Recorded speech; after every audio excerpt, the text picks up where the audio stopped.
Wa syukru jeung syukuran ala ni'amillahi kana pirang-pirang nikmati Allah. Wa sabru jeung sabar ala ada iman tepan kana ngalakonan perkara aujaban nu geus ngawajibkeun kana eta emas saha Allah Gusti Allah.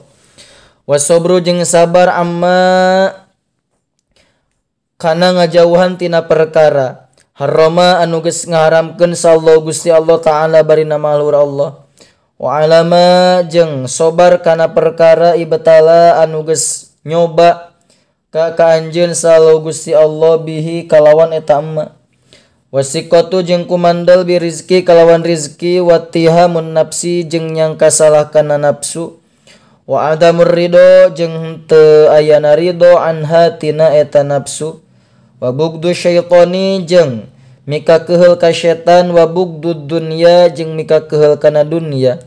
Wa bugdu alil ma'asi jeung mika keheul ka ahli pirang-pirang maksiat. Wa mahabbatullahi jeung banget resep ka Allah.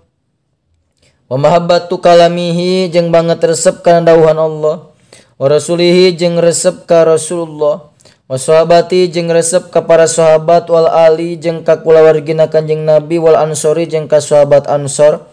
Wa solihina jeung ka pirang-pirang jalma nu saleh kabeh. Wa qala jeung pertos ngadawu sa sayyiduna dunungan urang samudayana Abdullah ibn Alawil Haddadi tegasna Syekh Abdullah bin Alawil Haddad radhiyallahu anhu. Wa nafa'ana jeung mugi ngamanfaatkeun wa nafa'a jeung muga ngamanfaatkeun Allah na ka urang sadayana bihi kalawan itu Syekh Abdullah fi kitabihi dina kitabna Syekh Abdullah An-Nasaihid Diniyati nyatana kitab Nasaihud Diniyah.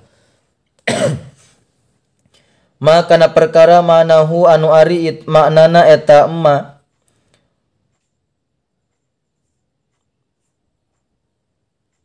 atanapi makana perkara manahu ari maknana eta emma wa hadhihi jeung ari itu anu kabeh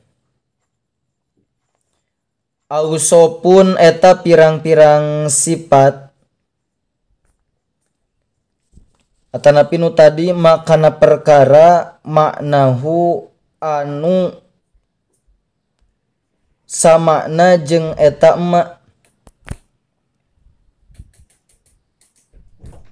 atanapi makana perkara manahu anu ari maknana eta emma eta dawuhan Syekh Abdullah.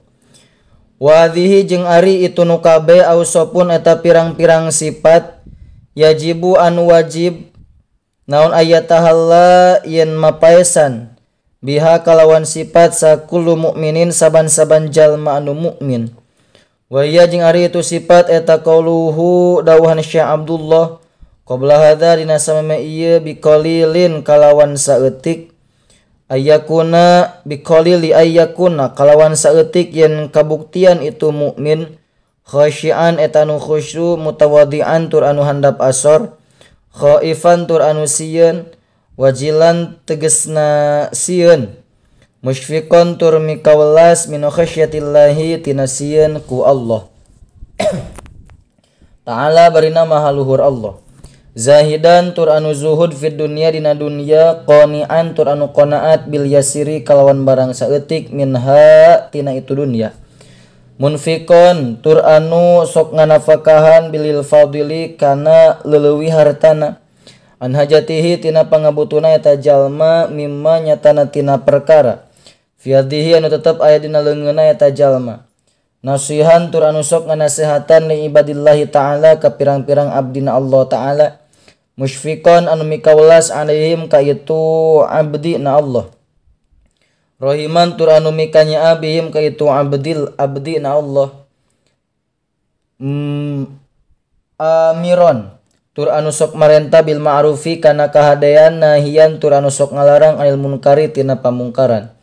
Musari'an tur anu sok gagancangan fil khairati dina pirang-pirang kaalusan. Mulaziman tur anu sok netepkeun lil ibadati kana pirang-pirang ibadah. Dalan tur anu sok nudukeun al khairi kana kaalusan. Da'iyan tur anu sok ngajak ilal huda kana pituduh. Dza simtin tur anu henteu loba omong, wa ta'uddatin jeung rintih, wa waqarin jeung handap asor, wa sakinatin jeung tentrem, husnal akhlaqi tur alus budi pakertina, wasi'as sadri anu jembar hatena, layyinal janibi tur anu leuleus awakna, mahfudul janahi tur anu lair leuleus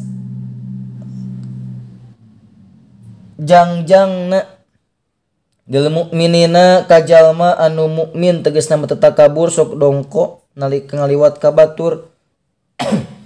La mutakabbiron henteu anu takabur, wala mutajabbiron jeung henteu anu adigung, wala tami'an jeung henteu anu banget hayang finnasi kana harta anu aya di jalma, wala harison jeung henteu kadedemes ana dunya kana dunya, wala mu'assiron jeung henteu milih laha kana eta dunya, al akhirati mandarikeun kana akhirat, wala jami'an jeung henteu anu ngumpul-ngumpul lil mali kana harta, wala mani'an jeung taraan atanapi henteu anu nyegah lahu kana eta mal an haqi tina hakna eta mal, wala fadhon jeung henteu ras omong, wala jafian jeung henteu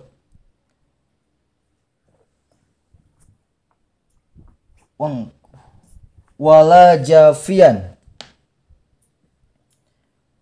samian jeung henteu anu teas hate, wala ghalidon jeung henteu anu bedegong, wala mumarian jeung henteu anu ria, wala mujadilan jeung henteu papaduan dina ilmu, wala mukhasiman jeung tara papaduan dina harta, wala qasiyan jeung henteu teas hate, wala sayal akhlaqi jeung henteu goreng budi pakerti, wala dayyiqas sadri jeung henteu rupek hate, wala mudahinan jeung henteu ngantep kana mungkar, wala mudahinan jeung tegasna henteu ngantep kana salah, wala mukhadian jeung henteu anu nipu, wala ghasyan jeung henteu anu malsukeun, wala muqaddiman jeung henteu ngaheulakeun lil agniyai ka jalma anu baleunghar, alal fuqara'i mandirikeun ka jalma anu falakir, wala mutaradidan jeung tara anu bolak-balik ala salatina ka pirang-pirang sultan, wala sakitan jeung tara cicing alal inkari dina munkar alaihim ka pirang-pirang sultan, wal qudrati sarta kawasa, wala muhibban jeung henteu mikaresep lil jahi kana kaagungan, wal mali jeung kana harta, wal wilayati jeung kana pirang-pirang pamarentah, bal yakunu balik tabukti si jalma laha ka eta wilayat karihan eta anu mikangewa, wala yulabisu jeung henteu tandang eta jalma ka itu wilayat, illa min hajatin kajaba tina aya pangabutuh, au daruratin atawa karna aya madarat, intaha parantos paragat. Non kalamuhu dawuhanana Syekh Abdullah Alawil Haddad radhiyallahu anhu, amin.